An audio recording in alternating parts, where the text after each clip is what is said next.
Hi everyone, I'm halfway through the first week of training. A couple of weeks ago we had a really good chat with Andy, who's an expert in the psychology of motivation and happiness. I think you'll really enjoy it. Well, thanks very much for helping us out today. Pleasure. Can you tell us a bit more about yourself for those who aren't?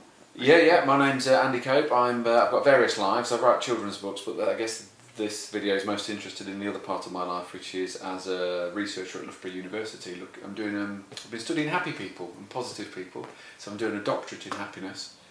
And I guess the aim of this is to see if we can apply some of that to running a marathon or a half marathon.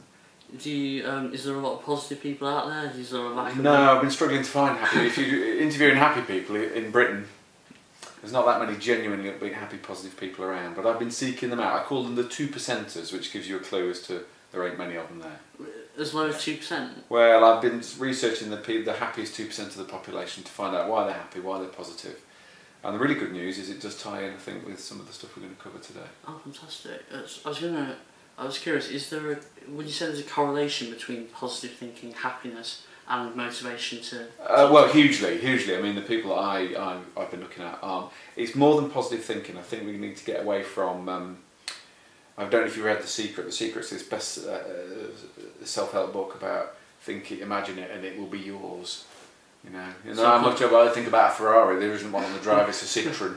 So I think it's more than positive thinking, it's about changing your mental habits and reprogramming how you do think, actually. So it is more positive thinking. There's a huge link between people, the 2%ers, they're more motivated, they've got more energy, they achieve more at work, they create better relationships, they work harder, they're not ill as often.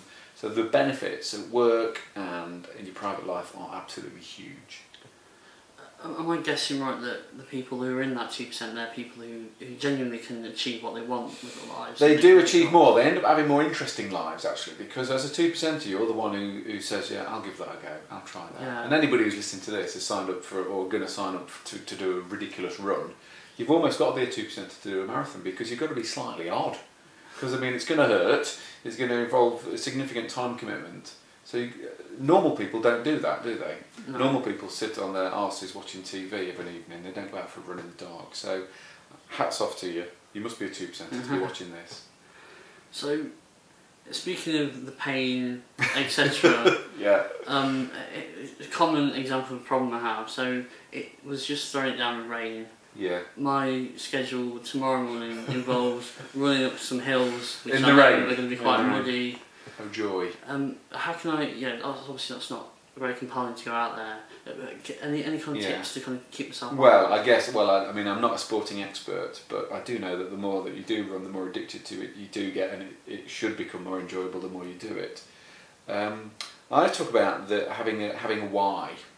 So it's not the fact you're on a run or how you're running, it's why you're running, what you're running for. And I know you've got a fantastic charity lined up. And or you might be running either because you're raising money for charity, that could be your why. Or you might be running just to keep fit, which is a good why. Or you might be running to change your life and change your lifestyle. And if you've got a clear and compelling reason to go running in the first place, then your motivation should be a lot stronger. Yeah. If you haven't got a why, and you can't really think, why am I going out there, then you're going to really struggle when it gets going. When the going gets tough, you're going to really struggle. Yeah. So my advice would be to get yourself a really clear and compelling reason within about why you're doing this in the first place. That's great. Would you say for people who, maybe not the marathon people, but say someone who's just looking to do something different, someone who's looking to get fit maybe, yeah. What kind of visualisation would you give them in terms of that why? Do you think it's good to have a goal in terms of... Yeah, the 2%ers, as I call them, these really positive upbeat people, and they're not positive upbeat every single minute of the day. You know, if you go on a run and you twist your ankle, you don't have to come back going, whoa, you know, that's bad. And you're allowed to come hobbling home feeling sorry for yourself. But they do 6 things. They've got 6 sort of habits in place, and one of them is absolutely crucial in terms of what you're doing, is the 2%ers set what we call hugs. And a hug is a huge, unbelievably great goal. And running a marathon is, believe you me, a huge, unbelievably great goal. It's out of the ordinary. And what we say is you do a pyramid like that on a big piece of paper, and you put your goal at the top, your huge, unbelievably great goal, so to run a marathon in 3.5 hours, 4 hours. And then you divide your pyramid into little sections, and you start at the bottom and you say, what have I got to do now, today, in order to move myself towards that? So the marathon's huge, and it is going to hurt, and it's going to be painful. But what you've got to do now to make that happen. And what you've got to do is, well, I've got to be positive. I've got to go for my run tonight, even if it's raining. I've got to bear in mind my why and get that in my head because I'm raising money for charity.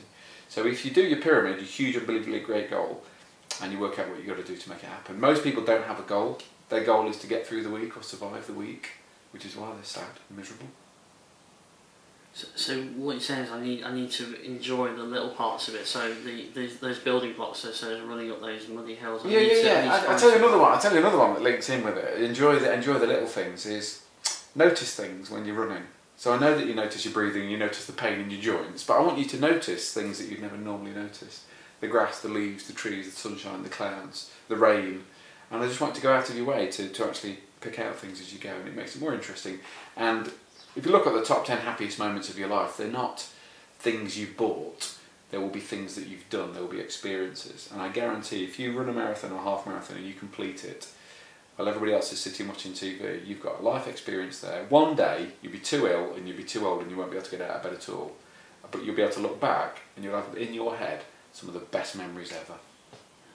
It's interesting you said that about noticing things, because I was having a particularly difficult session the other day. I was doing intervals where you've got to run really fast over a long period of time, and I saw this dog notice me as I was running along, and this dog looked so happy. And I thought, well, at least the dog's happy, you know. At least bless. Dogs are always happy, aren't they? There's something that's in our new book, and it says if you want to, it's a love test. If you want to lock your partner and your dog in the boot of your car for 2 hours, and then when you open the boot, see which one's happiest to see you. That's love. I guarantee it with a dog, mate. Yeah. Yeah. So notice things. You go out of your way to notice things. Most people are so busy, BUSYNESS, busyness.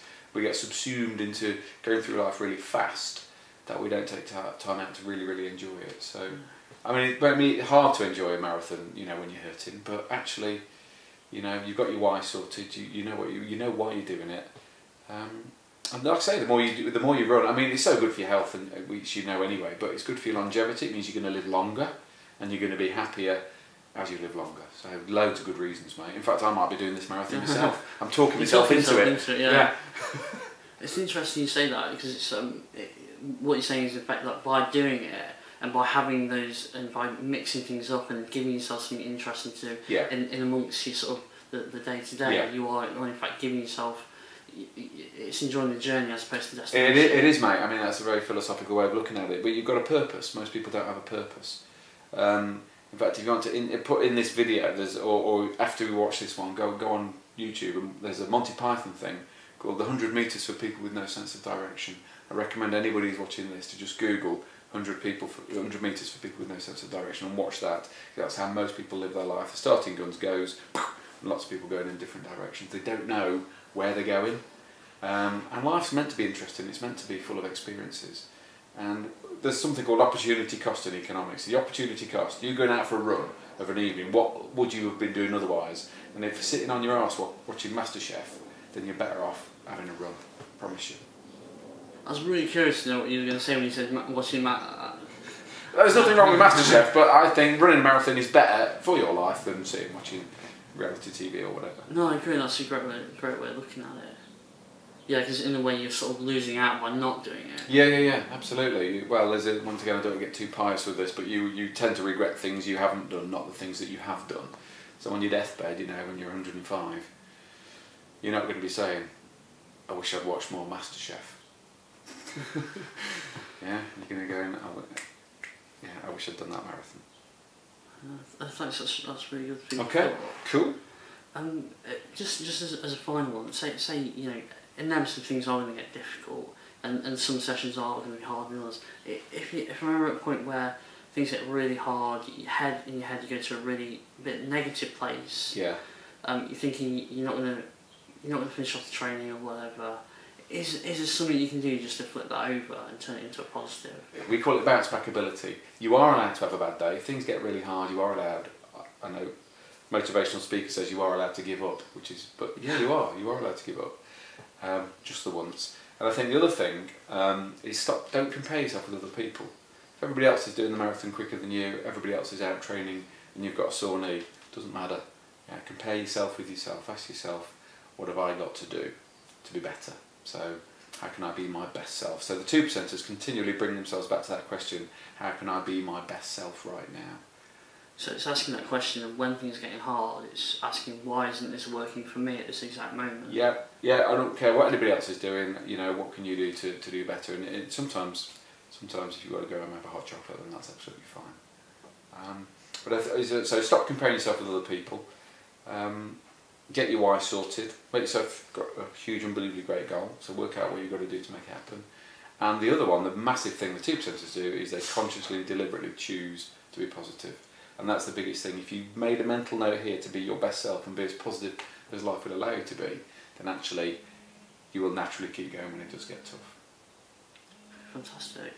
Well, thanks very much for your time. Really. Pleasure. If people want to know more about you, what you do, where can people... Yeah, well, I'm hoping you'll stick our website on the bottom of this video, and we've got various books out there that are all about happiness and positivity. So most people are a million miles away from feeling as great as they could, so please read the books, put it into practice, and you might be doing the marathon next time.